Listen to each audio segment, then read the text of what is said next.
I just watched this fascinating discussion where this rabbi who's doing a question and answer in the middle of the beach tackled one of the biggest questions around Israel, whether it's a form of colonization or not. It's a very complex topic, but I think he laid it out in a strong way. It makes a strong case that cuts through all the noise. Let's break it down and add some perspective. And hey, if you like these deep dives into critical questions like this, hit that subscribe button so you can keep getting content that challenges your thinking. Watch this. Made a comparison with the Israeli settlement as Atlantic, right? And like colonization in America. Yeah.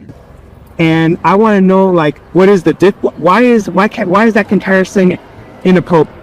I'd be happy to answer you. Okay, Do you want to talk for a minute? No, I'll be back. Well, yeah, tell me right now. Like, Yeah. it's been in my mind, like, because one concern is like this issue of like, okay, you have Palestinian people that are living in that land, Yeah.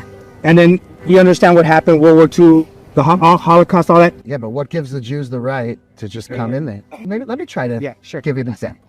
Imagine you had Navajo Indians who were thrown off their land. Yes. And they moved to Europe. Okay. Imagine this. They moved to Europe. And after people try to kill out all the Navajo, the world says, you know what, we got to put them back in Navajo country. And they come back. Would you say they're colonizers? No. Okay. So I want to tell you, They're going back that's to where where they they were were. originally from. Let me Okay, tell but you a can- true story. You clarify something. I for me want right to there. I want to tell you a true story that no one disagrees with. Jewish people started out in the land of Israel. Jews comes from Judea. That's the name of that land. Yes, correct. Now, what happened is people came in called the Romans, taken over the world, and exiled them and pulled them out. Can you imagine? Yeah. Every single day, for 3 times a day, we pray. For the last couple thousand years, return us to Israel, return us to Jerusalem. We never stop. This synagogue is facing east when you go in, because Jerusalem's east. 3 times a day, we faced east. We never forgot it for 1 minute. There were also Jews in the land, not so many. They were a minority because the Turks came in and these ones, there was colonization after, including the Palestinian people. They colonized it too. They're the Hashemite kingdom of Jordan. They're from Saudi Arabia. The Jews were always there in small numbers and never gave up on it. And then the world said, we need a place. You said, we'll go back. Did you know that in Israel, Jews and Arabs live together? That if they make a 2-state solution, they talk about this, make a 2-state solution, the Arab state will be 0 Jews, free of Jews like Nazi Germany dreamed, Judenrein, no Jews allowed. In Gaza, there were 0 Jews. You don't support the 2 states. I do support it, but I want it to be 2 real states, which means either only Jews in this one, only Arabs in that one, which I don't agree with. I think we can live together. Or if you have an Arab state, why can't I live there? Why is it prohibited for a Jew to go to Saudi Arabia? That's not cool. Qatar, for the Olympics, they had to allow Jews only for this one thing, for the World Cup. Only Jews, they made a special change in the laws. A 2-state solution is a lie because it would be 1 Arab state and 1 democratic state where anyone can come. There are Arabs in the Knesset and on the Supreme Court in Israel. So the answer is we came and made a democratic state. There was one rule that any Jew from anywhere in the world could come back since it's their homeland.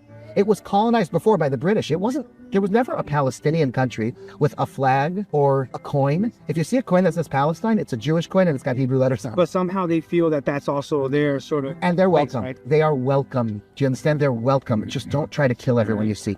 They have a basic belief that as long as a Jew is on the land, it is an insult to Allah and you got to kill him. And if you can kill a baby in a kindergarten, you're a hero. Yeah, that's not cool. So that's a big, how do you work with that? They are welcome if you will just behave and not kill. Now listen, I'm not judging a little kid who's born and raised, and it could be there's a soldier who mistreated him, but to call it colonization would be like telling the Navajo guy who comes back to Navajo country, Yeah, I hear that. You're a colonizer because the Americans were here. If we give it back to the Palestinians, the whole thing, then the next day we should get it because they're colonizers. Fine, give it to the Jews. Then we're colonizers, give it to them. If you're going back in history, we were there first. If you're saying whatever you conquer, it's yours like everyone else in the gosh darn world, then just like America belongs to the United States, Israel belongs to us. So pick a lane.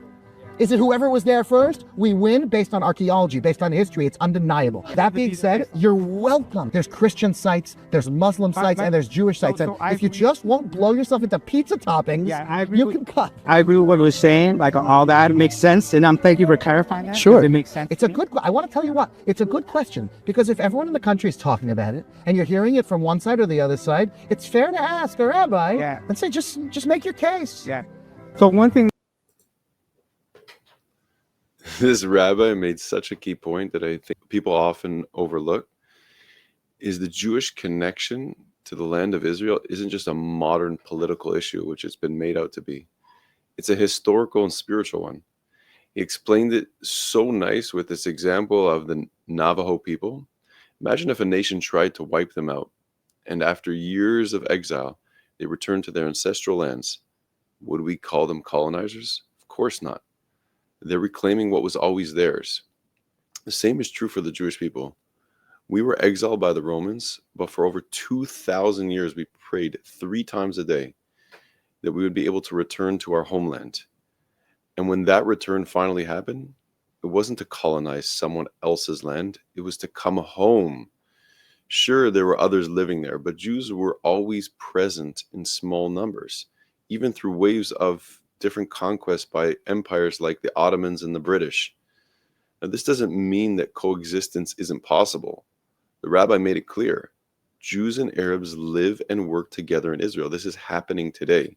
Millions of Arabs live in Israel. They're Arab members of the Knesset and judges on Israel's Supreme Court. The problem comes when extremists believe that any Jewish presence on the land is a religious insult and they justify violence. And here's where I agree with him. Peaceful coexistence can only work if both sides respect each other's right to exist. So is Israel perfect? No. But calling it colonization erases centuries of history and the deep connection Jews have to the land of Israel. And at some point, we have to ask ourselves, are we willing to see the full picture? Or are you just going to focus on the headlines?